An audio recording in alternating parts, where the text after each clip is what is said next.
اسے مانتی ہے دنیا، اسے ڈھونڈتی ہے منزل، رہے عشق مصطفیٰ پہ جو غلام چل رہا ہے۔ بابا یہ ارشاد فرمائیے، دنیا میں جن جن لوگوں کو شہرت ملی، ان سے محبت کرنے والوں کی بہت بڑی تعداد ہوتی ہے، ساتھ ہی مخالفت کا سلسلہ بھی رہتا ہے۔ ان تمام چیزوں کو آپ نے کس انداز سے فیس کیا اور اپنے مخالفین کا کس طرح آپ نے سامنا کیا؟ کبھی اپنے ذاتی مخالف سے انتقام لیا ہو اپنے نفس کی وجہ سے یاد نہیں پڑتا مجھے، کہ میں اس سے بچتا ہوں، اور میرا عجیب و غریب ذہن ہے اس معاملے میں۔ جب کوئی میرے خلاف بولتا ہے نا، یا کوئی خبر دیتا ہے کہ وہ تمہارے خلاف زہر اگل رہا تھا، فلاں کر رہا تھا، یہ کر رہا تھا، تو بس میرے اوپر اللہ بیچارے کی مغفرت فرمائے، اللہ تعالیٰ اس کو غریق رحمت فرمائے کہ اس کو سمجھ نہیں ہے کہ یہ میری مخالفت کر کے کیوں ایک دین کا کام کرنے والی تحریک کے لیے نقصان کا باعث بن رہا ہے بیچارہ، آخرت میں کیا جواب دے گا۔ اگر غلط فہمی بھی ہے تو اس کو چاہیے کہ وہ کسی طرح بھی اس کو کوئی دور کرنے کی کوشش کرے، کیونکہ اکثر ایسا ہوتا ہے کہ مخالفت کرتا آدمی، اس کے پاس اس کا ٹھوس سبب نہیں ہوتا، زیادہ یہ ہوتا ہے کہ میں نے سنا ہے، پھر کبھی کہہ دیتا ہے کہ میں نے ایک ثقہ راوی سے سنا ہے، پھر ان کا قابل اعتماد راوی کے لیے بھی قابل اعتماد ہونا، یہ خود بیچارہ ایسا کرنے والا قابل اعتماد نہیں ہوتا، اب اس کے قابل اعتماد راوی کہاں سے لائے گا وہ؟ تو اس لیے عموماً میرا ذہن یہ ہے کہ میری جو مخالفت کرتے ہیں میں ان کے لیے دعائیں کرتا ہوں،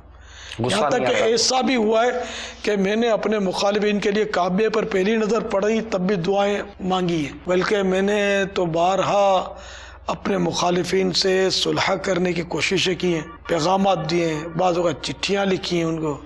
یہاں تک کہ آخر کار ایک رسالہ بھی عفو و درگزر کے فضائل کے عنوان پر لکھا، اس میں تمام سنیوں کو دعوت دی کہ آ جاؤ مل کر ہم دین کا کام کرتے ہیں، عام معافی بھی مانگی ہے، عام معافی کا اعلان بھی کیا ہے۔ میری ان کوششوں کی وجہ سے کئی مخالف موافق بن بھی گئے، لیکن میں یہ سب کرتا رہا، دعوت اسلامی 250 سے زائد ممالک میں داخل ہو گئی، اور جنہوں نے میری مخالفتوں میں کوئی کمی نہیں چھوڑی، کوئی کسر نہیں چھوڑی،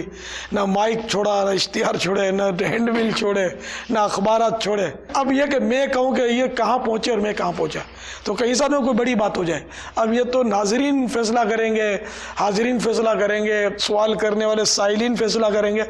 کہ اللہ تبارک و تعالیٰ نے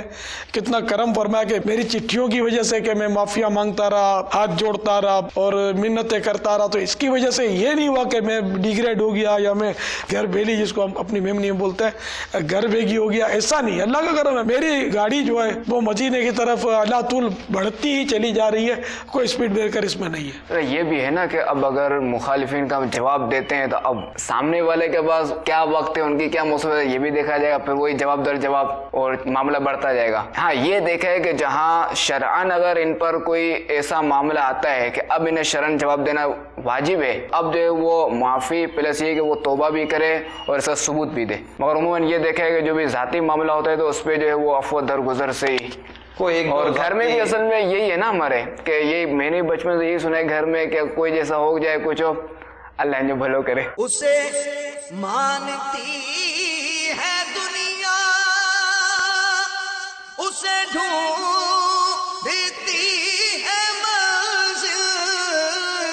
رہے عشق مصطفیٰ پہ جو غلام چل رہا ہے۔